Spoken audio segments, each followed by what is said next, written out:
because of the work of Director Patel, we learned that the former chair of the House Intelligence Committee and current United States Senator leaked classified information. We learned this because a whistleblower came forward. Whistleblower with 23 years experience in the intelligence community, a Democrat staffer on the committee, said this: they were pressured to leak classified information, which sort of raises the obvious question.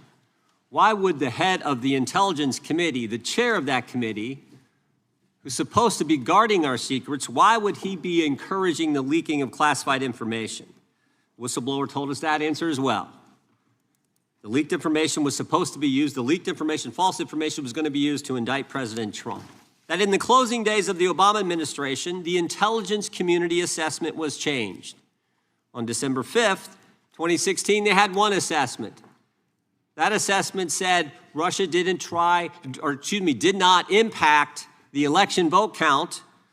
There was a meeting at the White House on December 9th, 2016, where it was decided, no, we're not going to have that. We're going to come up with a new one.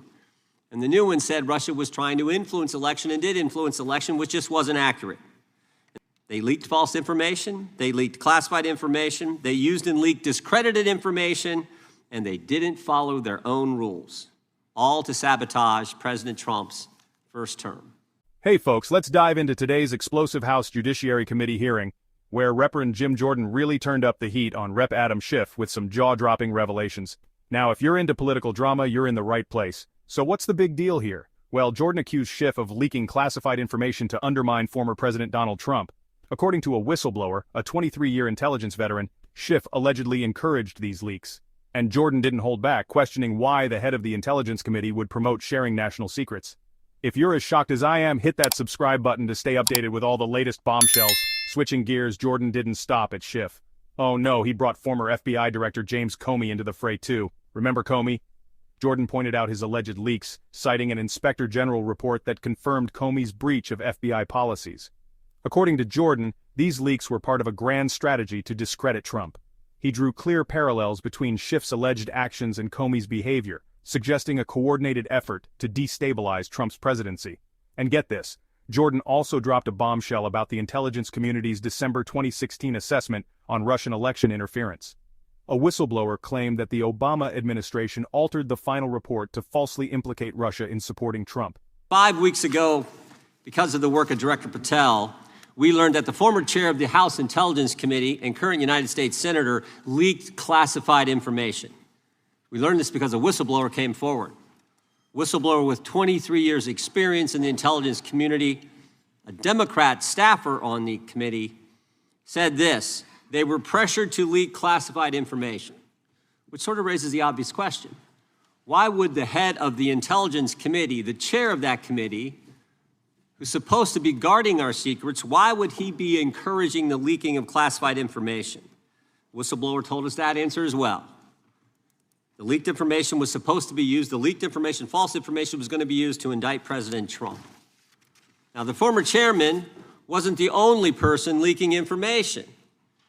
Jim Comey was also sharing things he wasn't supposed to share. Again, don't take my word for it. The Inspector General told us this. In his report, he said, quote, James Comey violated FBI policy by disclosing classified information. And what was Comey's motive? Same as the senator from California: to sabotage and undermine President Trump's first term. And we know that Mr. Comey's not been shy about what his objective was. In fact, 4 months ago, he told us. Remember this? 8647. Jim Comey told us just 4 months ago. Now, how'd they do it? How did the former chair of the intel community, the former FBI director, and others in our government attempt to undermine President Trump's first term? 7 weeks ago, because of the good work of the Director of National Intelligence, Tulsi Gabbard, we learned from another whistleblower, a second whistleblower, that in the closing days of the Obama administration, the intelligence community assessment was changed. On December 5th, 2016, they had one assessment. That assessment said Russia did not impact the election vote count. There was a meeting at the White House on December 9th, 2016, where it was decided, no, we're not going to have that. We're going to come up with a new one. And the new one said Russia was trying to influence election and did influence election, which just wasn't accurate. And that new one is published on January 6, 2017. That's our story, and we're sticking to it. Compromise on normal modalities, that's a fancy way of saying, that's the government speak for we're going to have to change the rules. In fact, we're not going to follow our own rules. And that's exactly what they did, to get the objective they wanted, to undermine President Trump. Now, how did it specifically take place? The whistleblower said that the government officials ignored concerns about discredited information. And what was that discredited information? What was the discredited information that they didn't ignore the concerns about? What did they use, that discredited information? Of course, it was the dossier. The now famous Steele dossier that was paid for by the Clinton campaign when they hired the law firm Perkins Coie, who hired Fusion GPS, who hired the foreigner Christopher Steele, who wrote all this garbage and lies down. That is what was used to change the intelligence community report. And what happens next? What do Jim, John, and Jim do next? They go to Trump Tower on January 6, 2017, to brief then President-elect Trump about the dossier. Again, the Clinton-financed, foreign-authored dossier that the whistleblower knows is garbage and that they know is garbage. And then there's one final step. One final step. Jim Comey leaves that meeting with the president and immediately leaks to the press that they briefed the president on the discredited information. They briefed the president on the dossier and thereby giving it some credibility and creating the basis and the predicate for all they did to the president. They leaked false information, they leaked classified information, they used and leaked discredited information, and they didn't follow their own rules, all to sabotage President Trump's first term. And but for this guy, Kash Patel, but for this guy, we would never have known this information. The good people of this great country would not have known what took place 8 years ago when they were trying to undermine the guy elected by we the people. And I want to thank Attorney General Bondi. She set up a special strike force, a special team, to look into this and see if there's any criminal liability that exists in what took place. Now, in addition to getting the truth to the people, Director Patel is getting the bad guys off the street. He's moved agents out of Washington, got the focus off of politics here in D.C., and is instead putting bad guys behind bars. 21,000 violent criminals have been taken off the streets, which is a 125% increase from the comparable period in the previous administration. He's rescued 4,000 kids. He's got 1,300 predators who he's arrested. He's also ended the weaponization of the FBI. No more spying on parents at school board meetings. No more pre-dawn raids on pro-life Catholics. No more retaliation against whistleblowers. And he's given us information that Chris Wray didn't. Maybe said better, he's given us information that Chris Wray wouldn't. Director Wray didn't tell us that there were 26 confidential human sources at the Capitol on January 6, 2021, even though he was repeatedly asked about that by members of this committee.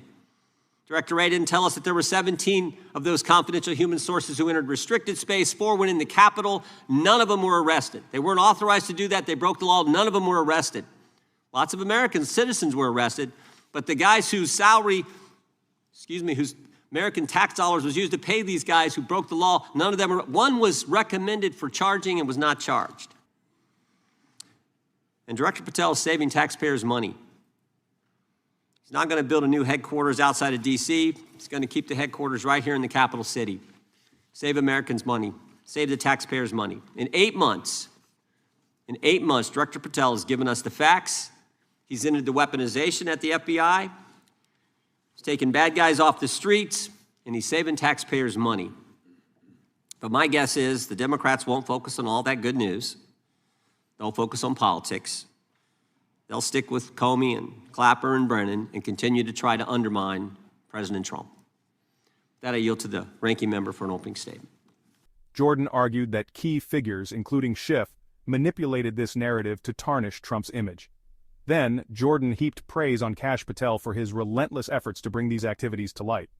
Patel's transparency, he said, revealed the truth behind the intelligence community's actions and Schiff's role in the leaks. Jordan made a stark comparison between Patel's openness and the political motivations he accused Schiff and his allies of hiding behind.